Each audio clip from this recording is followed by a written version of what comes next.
Somebody is yelling his guts out on the ground, and somebody else is yelling for a corpsman.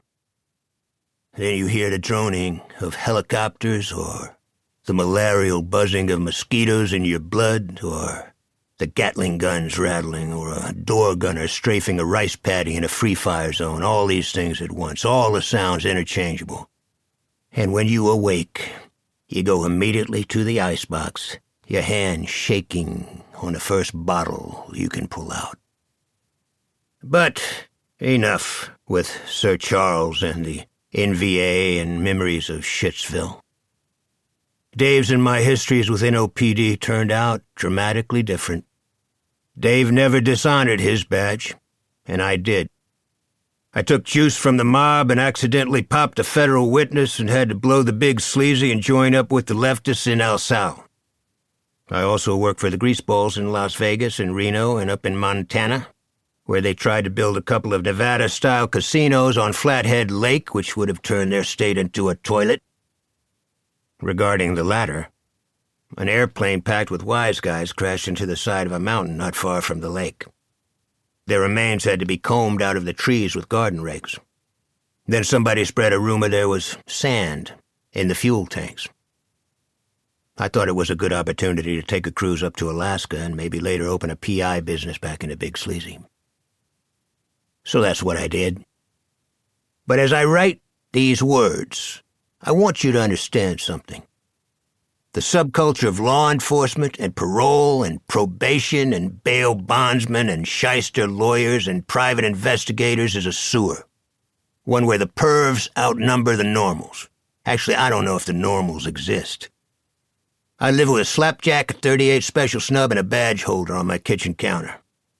What that signifies is I blew my career as a real cop and became a lush and developed ulcers and a liver that probably looks like an eggplant. I also work for people who turn my stomach. I also had a difficult relationship with the cops I once called friends at NOPD. I couldn't blame them, but I have to say it hurt.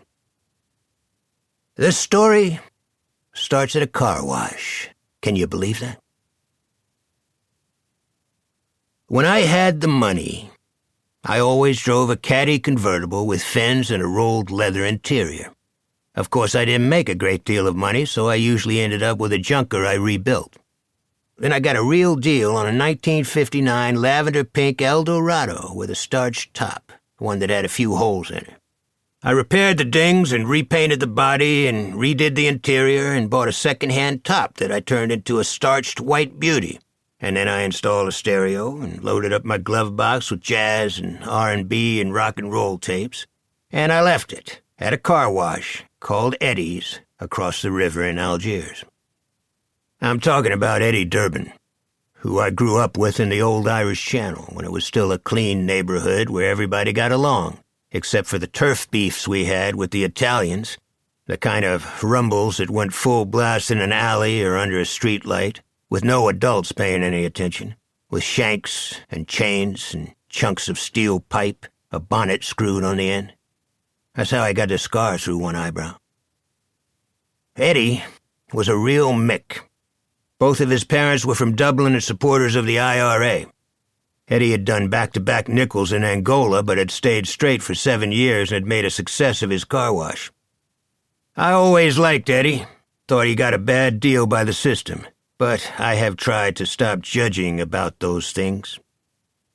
It was Dave Robicheaux who got me out of El Sal, 30 pounds down with dysentery, jungle ulcers on my calves, zoned on weed and coke that could put you on the other side of Mars, the mosquitoes singing inside my head all night long.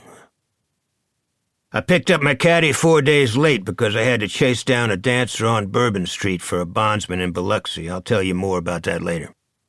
In the meantime, don't let anyone tell you that the life of a PI has anything to do with professionalism. Most PIs are just like me. They took juice or they drank it. For a cop, that one never leaves the blackboard. I lived just 2 blocks from Jackson Square and St. Louis Cathedral and Pirates Alley, which was full of tourists and drunks. So I always parked inside my courtyard, which had a piked gate I kept locked.